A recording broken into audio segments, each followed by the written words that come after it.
about it right now. Everything's okay.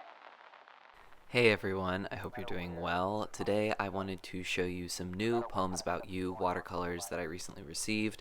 The store was having a sale, so I figured I would pick up some of the mica-based pearlescent colors and a couple of pans that I needed refills on. So here I'm testing all the colors. We have red bronze pearlescent, jade green, Payne's Gray, a neon duo of both orange and yellow, titanium buff, which is this kind of warm beige, a yellow gold, a burgundy pearl, a yellow, just straight yellow pearlescent, and a dark gray silver. And I figured I would challenge myself by painting something that just included these colors. And I started with a background of straight Payne's Gray. I love Payne's Gray. It's my favorite shade of gray. I'm a very exciting person here on this channel today. And then I added a little bit of titanium buff to be kind of the base layer before I started adding on all of the pearlescent colors. Now, I don't work with pearlescent colors very frequently.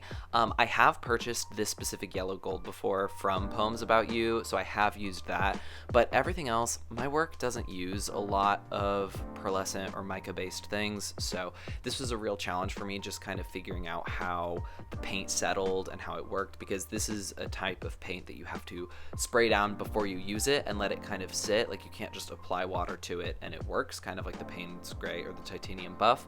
But yeah, so I went in with different shades of yellow gold and then just straight yellow before going in with the red bronze and burgundy for both the spots and the detailing. And once I finished all the detailing on the face, I kind of went in again with this dark gray pearlescent half pan that I actually forgot I had because I had put it in its storage container, and it wasn't until right towards the end where I was like, oh, I can use that as shading to kind of add a little bit more depth. I really like how the nose and mouth turned out on that first cheetah. I didn't really go into this with any specific plan, but I think the nose really kind of pops in this piece. And then, you know, my signature style, I went in with my dip pen with regular India ink. I've been having some issues with my India ink lately because I bought a really like bulk sized and transferred it to a different container, and it's starting to grow things, and not in a fun way.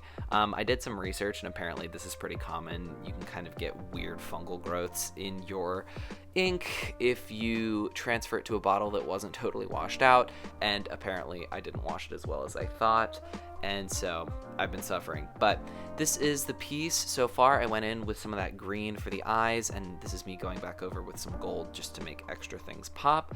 I then went in with some good old white gouache to highlight the teeth. We've got a satisfying tape peel, and here's the final piece.